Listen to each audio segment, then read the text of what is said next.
Behold, the legendary 1982 Pursuit Mustang Highway Patrol car. So the Chips were driving these hot rod Mustangs trying to catch speeders back in 1982. They ordered 400 of them. So there were 400 of these on the street. I always heard the legend, but I never actually saw one on the streets back in the old days. But someone has restored this one. The Highway Patrol in particular has put this one on display at the auto show, and it's pretty awesome. Dun, dun, dun, dun, dun, dun, dun, dun, dun, dun, dun. Yep.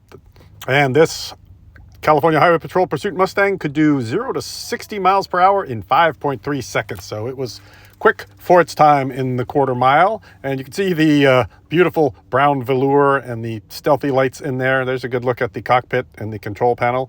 Looks like this one may be even a stick shift. Give the officer a little extra work to do while he's running all those radios and trying to catch people. Simulated wood paneling there and just big 80s style there. You're not going to bring a lot of perps back in this one, and there's no cage back there. So imagine you just catch the perps and then you have somebody else haul them back to the big house, put them in the slammer. And there's the ad for it. Of course, it was a marketing stunt as well. Ford wanted people to know how fast their car was. So I'm sure there was a little bit of working together on it. And so if you did catch a speeder and you were a highway patrol officer, you would have to call for the paddy wagon to come and pick them up. So here's a good look at the old vintage original paddy wagon from the Los Angeles Police Department back in the old days. If you were Charles Bukowski, you'd ride home in this thing every single night.